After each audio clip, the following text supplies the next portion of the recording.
Hi friends, what's up? First of all, I would like to thank you all for your kind support. And if you feel these informations are effective for you, please subscribe my channel and press the bell icon so you can receive the notification whenever I update new videos. So, and don't forget to like and share my channel as well. So, before proceed to the case note explanation, today let's see what are the phases or stages of letter writing. The first one is analysis or interpretation. That means whenever you get a case note, you should analyze first what's your role and what all the information is mentioned there, the subheadings, and during that 5 minutes preparation time you can do this analysis, what all information how to include and who is the receiver, to whom I am going to write, and what all information he should know about this letter.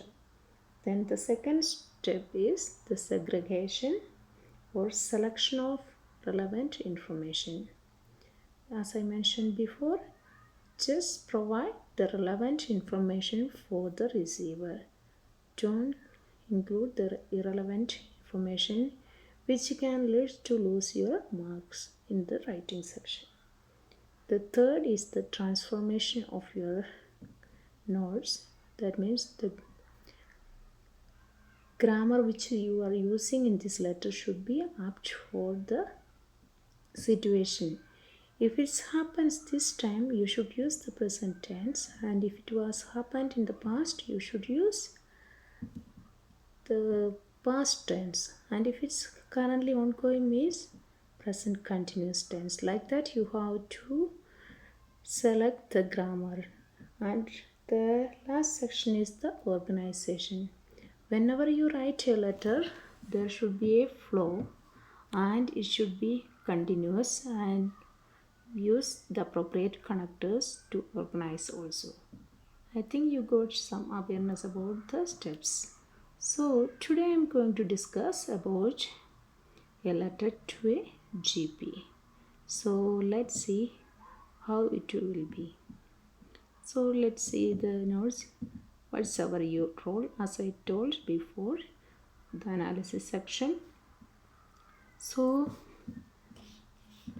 you are a nurse at school, so that means you are a school nurse, and your patient is Tina Black, is a 9-year-old primary school student. So what you should know, this is only 9-year-old. So if the age is less than 17 years, when we address we use the first name. For the others we are using the surname. So be careful, and also no need to use any salutation like Miss or Mrs, Mr, like that. Don't use, just use the first name. I think it's clear for you. So next go to the patient details. Name is Tina Black.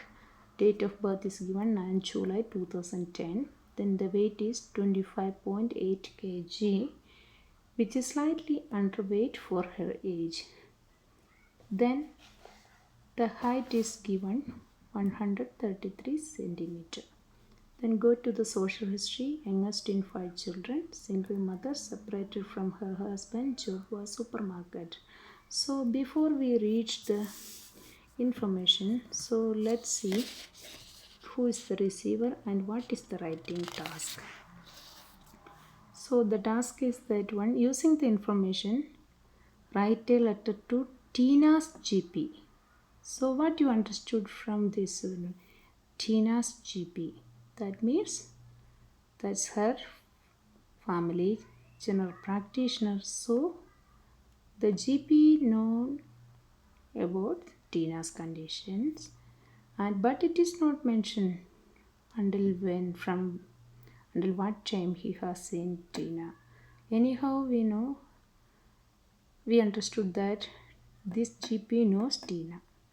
So write a letter to Tina's GP for further investigation and possible referral to a pediatrician because she is still young, 9 years only. So if it's needed, we have to refer to a pediatrician.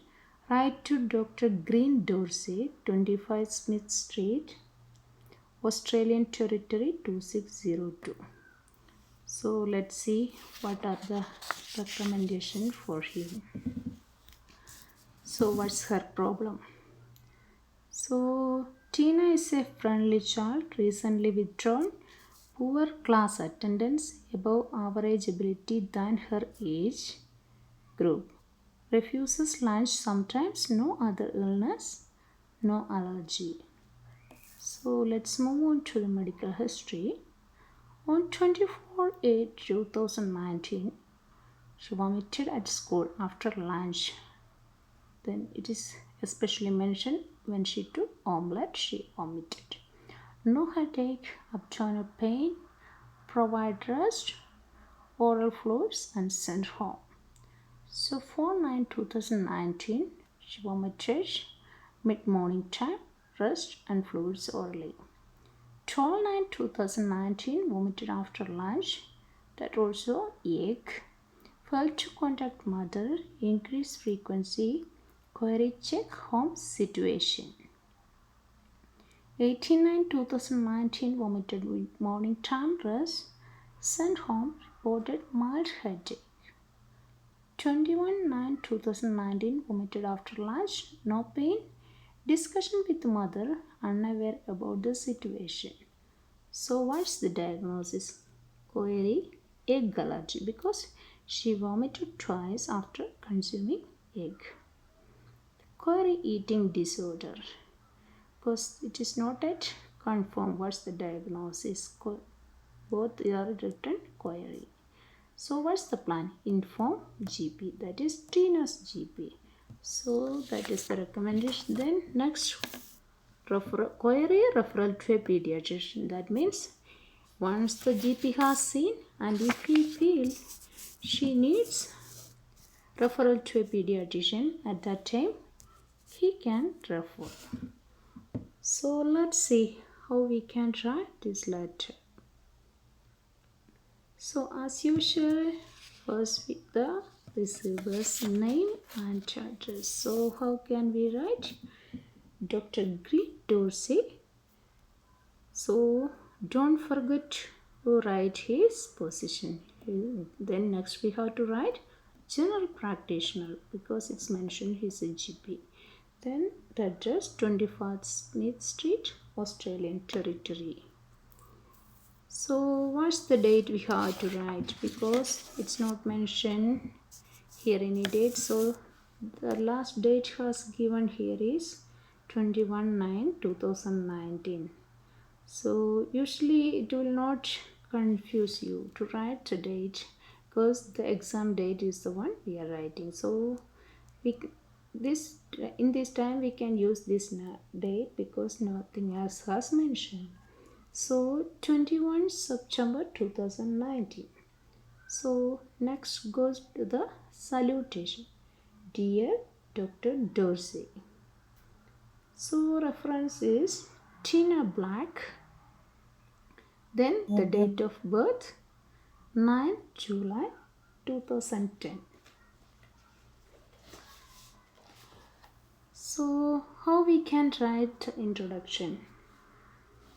Here it is mentioned that we are writing the letter to Tina's GP. So he knows about her conditions but not fully.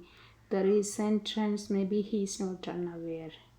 He has seen her before but these conditions may not be aware. So we can just write, I am writing to update you regarding Tina Black, who is suspected to have egg allergy or eating disorder. Why we used suspected to have? Because it's in the diagnosis not confirmed. It's written only query, egg allergy or eating disorder query.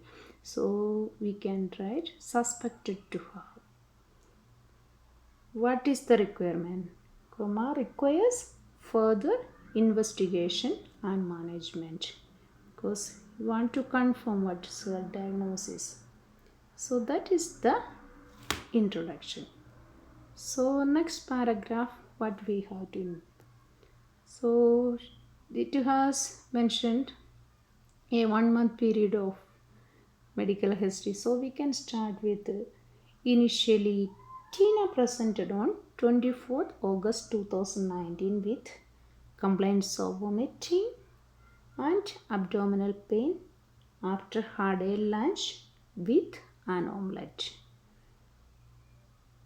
So what they have done? Therefore, so in order to get a flow, we can use the connectives like that. Therefore, she was provided rest, oral fluids, and sent her back home. Then no need to mention day by day. We can just write on her subsequent day or on the following days like that. So let's use on the following days. On the following days, she had similar episodes.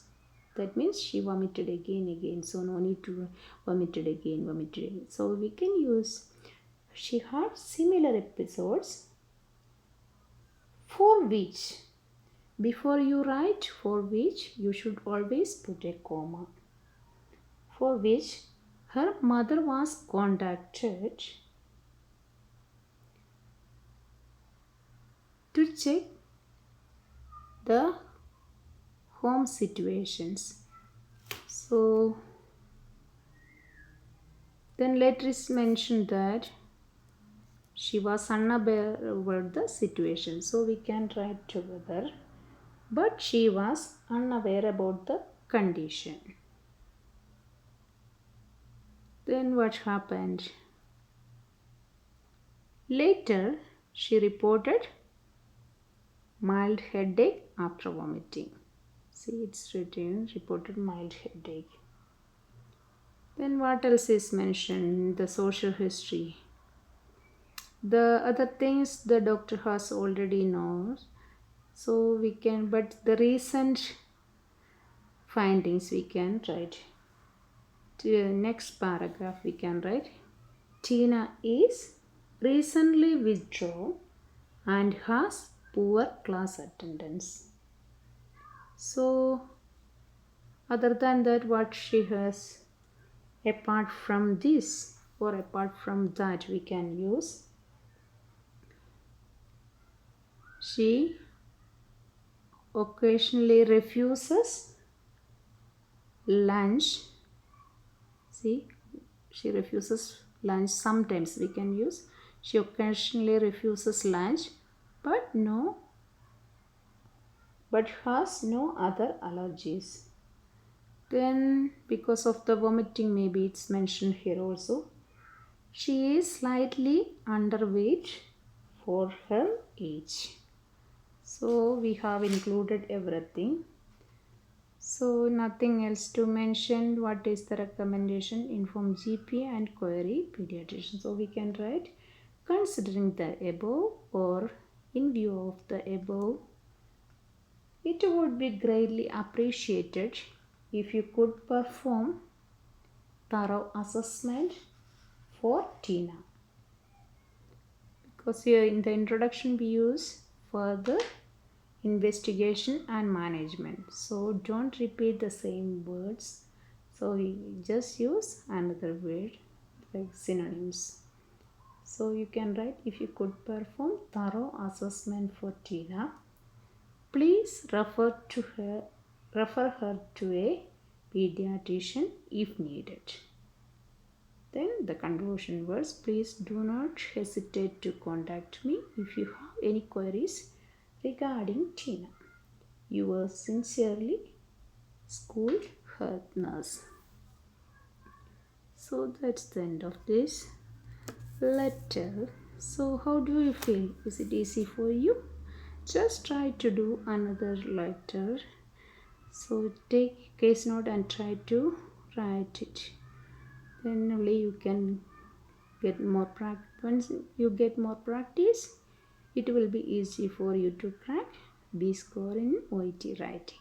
Okay, thank you. Bye.